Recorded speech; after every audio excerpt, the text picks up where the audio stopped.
Ready to make a real impact every day?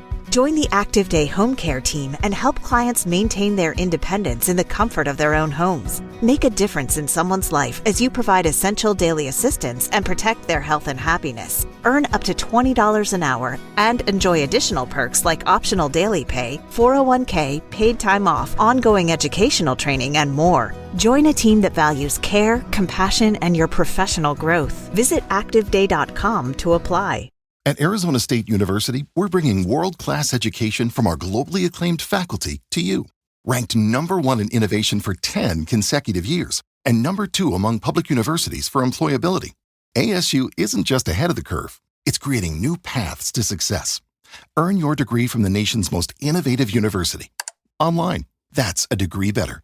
Explore more than 300 undergraduate, graduate, and certificate programs at asuonline.asu.edu. Fire Eyes Media. Would you ever not trust your friend's parents unless they gave you a reason to? Of course you would trust them, but when they break that trust in a split second and you realize it's too late to go back, would that not feel like the most unimaginable and hopeless betrayal? For 10 years, Michelle Knight, Amanda Berry, and Gina DeJesus would face the unthinkable as a result.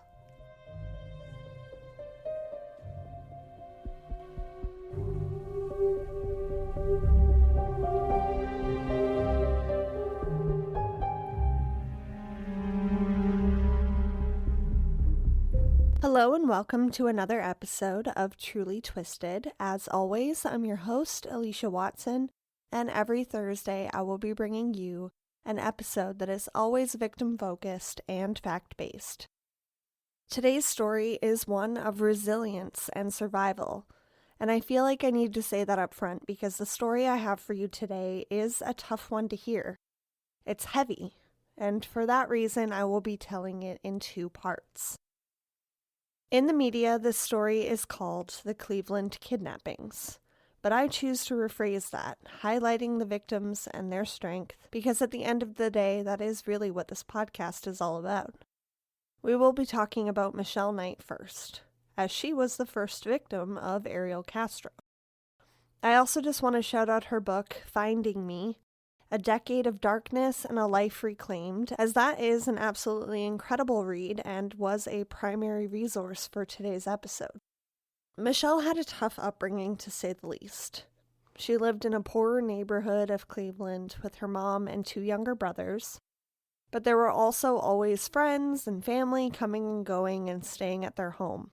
There was never any less than 10 people living there at any given time. Michelle thinks now that her mom was possibly trying to make a little bit of extra money by renting the spaces out, but it was tough and chaotic and crowded. Her home life never really felt safe or secure. Sadly, Michelle was sexually assaulted by a relative that was living with them when she was just 5 years old. Even on the rare occasions that she was able to get to school, it wasn't an enjoyable place for her either. Growing up, she was bullied for being poor and short and for not having the greatest hygiene habits given her housing situation. Because she missed a lot of school, caring for people in her family for so long, she fell behind and unfortunately she dropped out altogether. Michelle couldn't take it anymore and she ended up running away when she was 15 years old. She lived under an overpass and slept in a garbage can by tipping it over. She was small enough to be able to fit inside at 4'7", and it kept her warm and dry. During this time, she met and befriended a church pastor after he had approached her with his intentions to help. She ate at the church every night, and she had never been shown such kindness in her life. For the first time, she felt welcome somewhere other than to take care of the kids in her house. Sniper was another guy that she met on the street.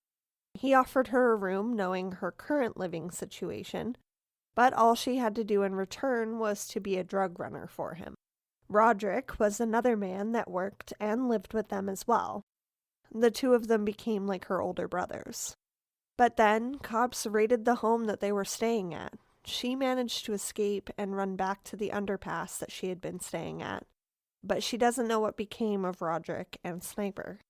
Later that evening, an old neighbor of hers saw her sleeping there and called her father. She was then dragged back to her home with her mom and her brothers. And this is the first time that Michelle mentions her father in the book, so it's unclear on what kind of relationship she had with him, but I imagined it was estranged if he wasn't living with them. Michelle became pregnant when she was just 17 years old by her boyfriend at the time, and she thought that they had a solid foundation, that, everything was going to be okay. But sadly, she found out that he was seeing somebody else behind her back.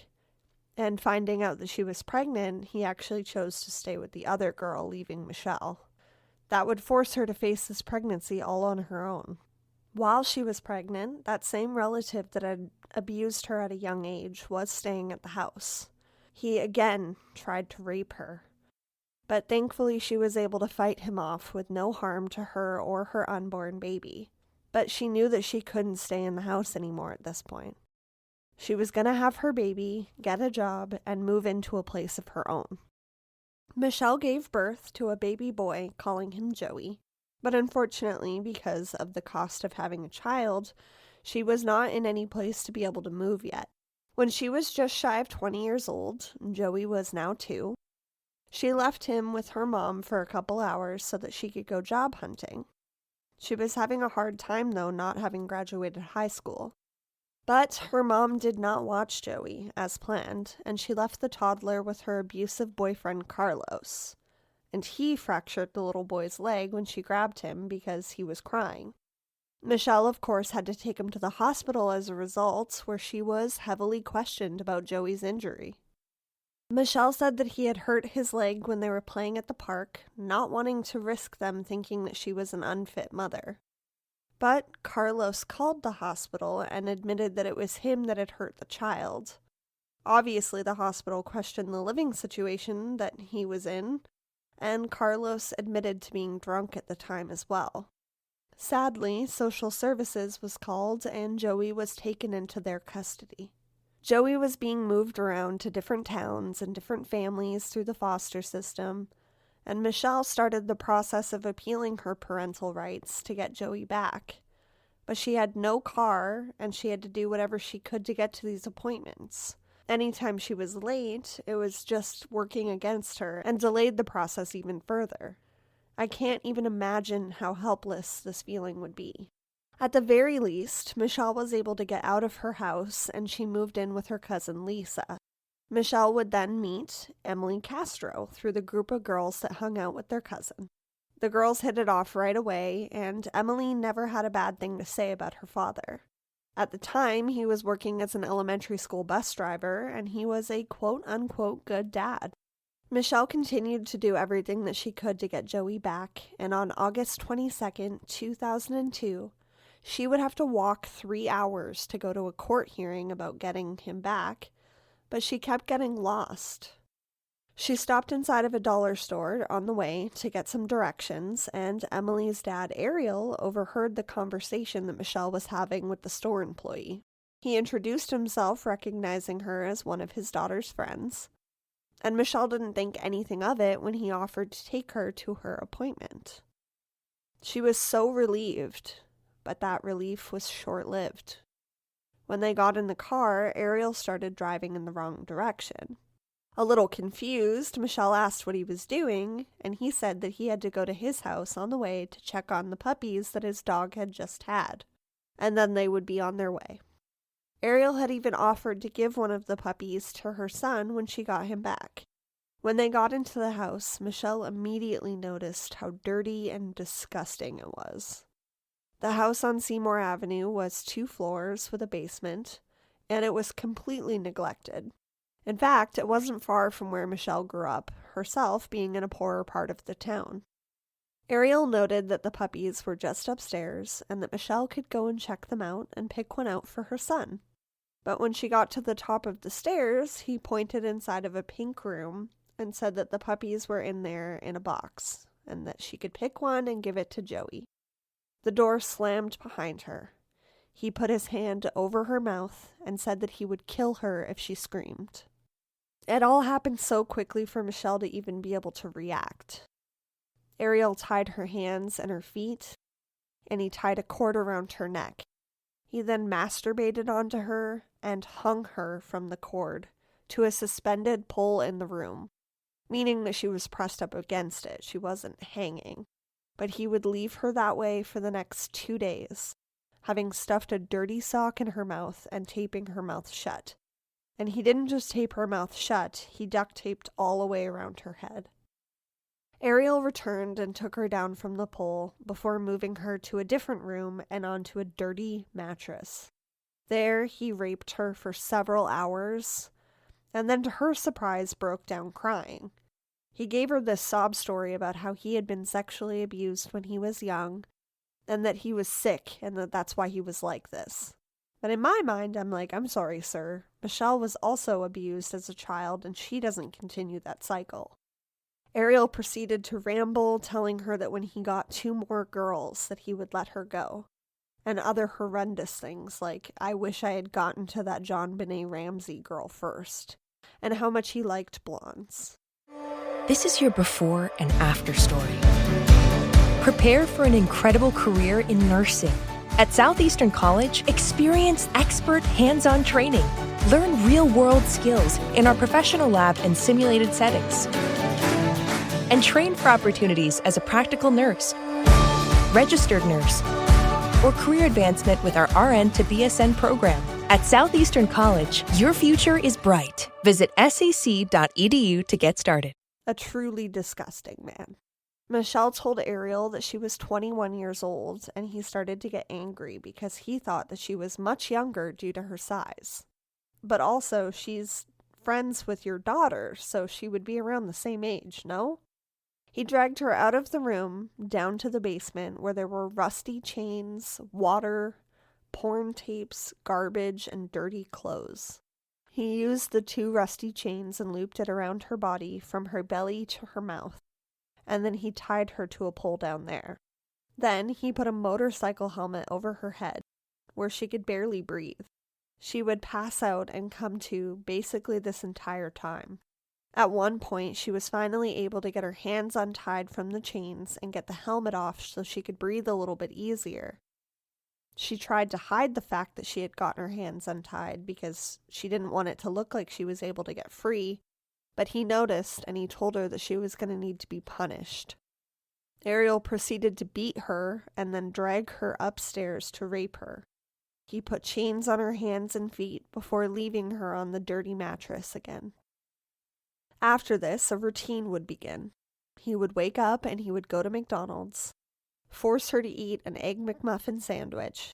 Then he would go off to work as a school bus driver. Here's the kicker as well, though.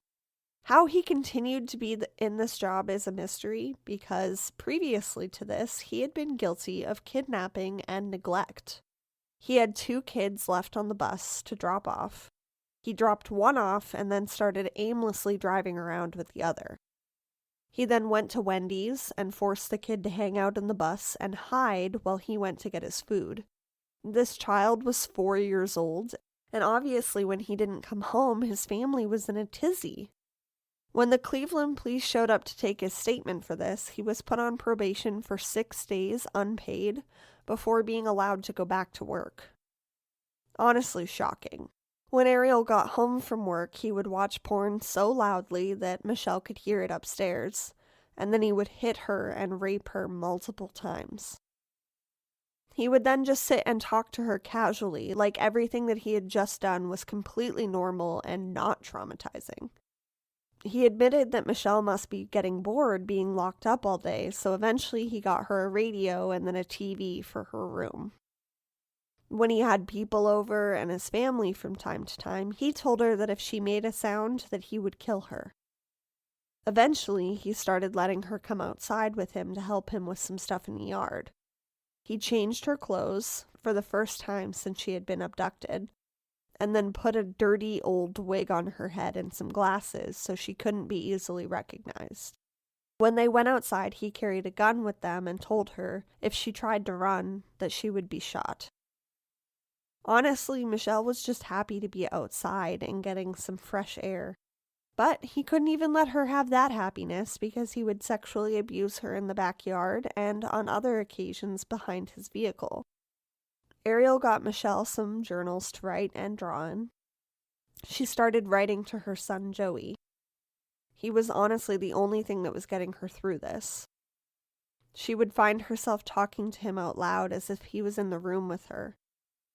In her book, she included some photos of the letters that she had written to him over the years, and honestly, they're just heartbreaking. She also wrote some poems, and those are displayed in the book as well, but I do just want to read you one. Quote, "I'm falling in the dark, falling so hard with open scars and a bruised heart. I'm paralyzed. How did I read the signs so wrong? And why couldn't I figure it out before it was too late? Now it's clear to me that everything you see ain't always what it appear to be. I am paralyzed. God knows how I've tried to see the brighter side of this hell, but now I'm awake. The darkness doesn't blind me. Now the pain will fade away and never return." Very heavy. Michelle liked to play on Ariel's words. She was smart. He kept saying how he had to be able to trust her and maybe she wouldn't be chained up all the time. She threw back in his face that he had promised her a puppy and said that she needs to be able to trust him too if they're going to be in this. That same night, he came home with a tiny pit bull puppy, of whom she named Lobo.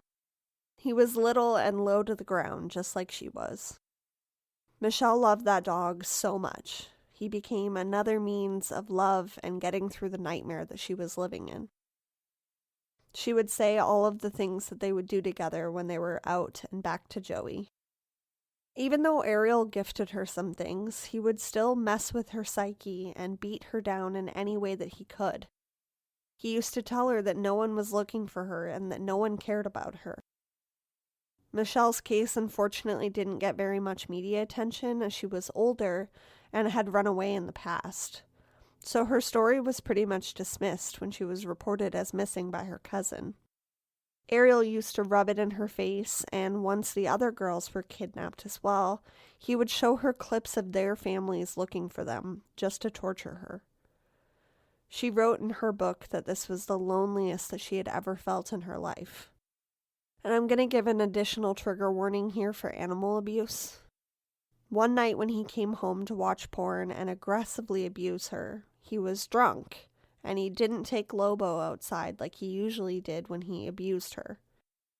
Well, Lobo was a protective dog and loved Michelle, so he began barking and tugging at Ariel's leg. Ariel picked the puppy up and snapped its neck, throwing it on the mattress in front of Michelle. Michelle recalls that her heart broke instantly in this moment, and she began screaming and crying and hitting Ariel, before eventually succumbing to the beating that she was about to get for lashing out at him. Ariel then threw the poor dog in the trash. Michelle was officially broken at this point. She disassociated. She didn't want to feel. And then she finds out she's pregnant when she misses her period. All she had to go to the washroom was a bucket in the corner of her room that he rarely emptied. She had been wearing the same urine and semen-soaked clothes for as long as she could remember, and she was battered and bruised, beat down mentally and physically. Her survival is truly like none other. And I'm going to play a little clip from her interview with the Today Show 5 years after her escape. Knight, who was held captive for nearly 11 years in this infamous Cleveland House of Horrors.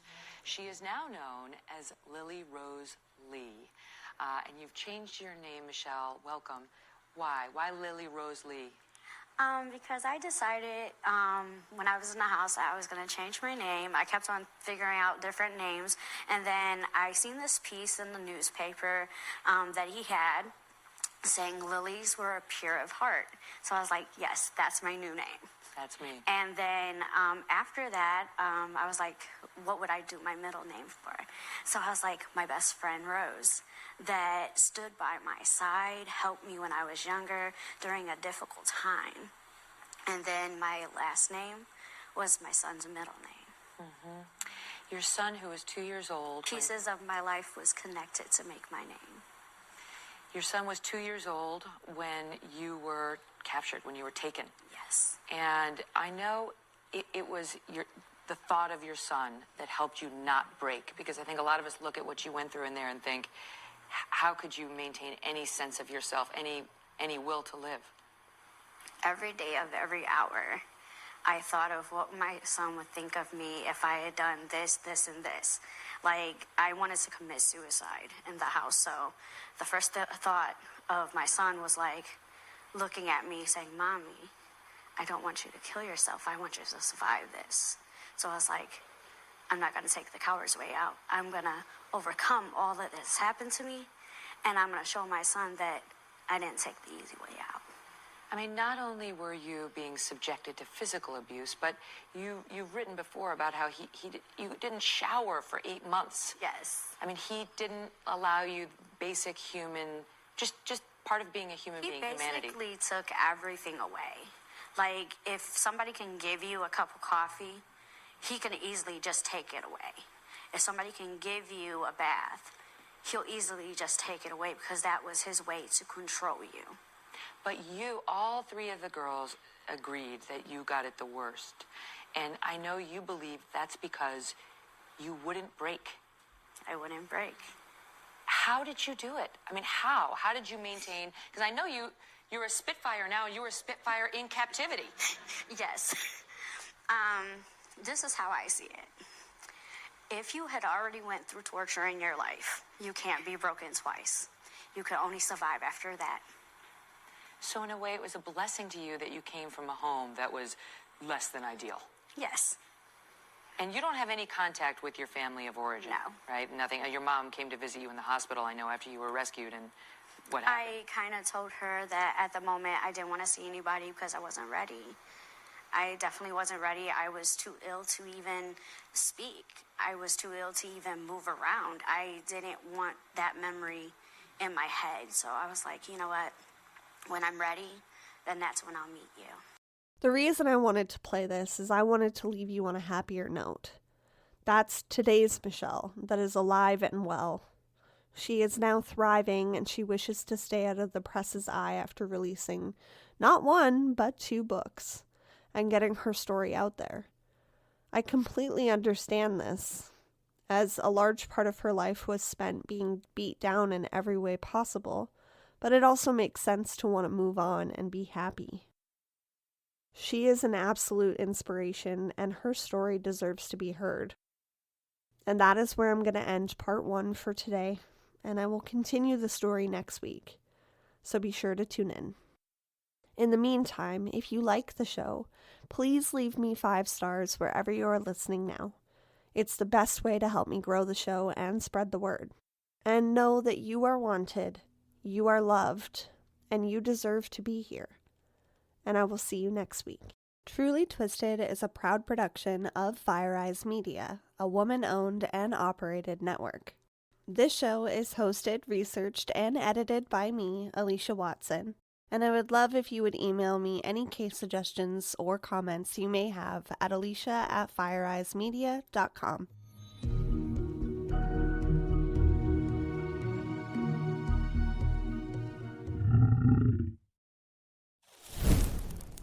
Fire Eyes Media.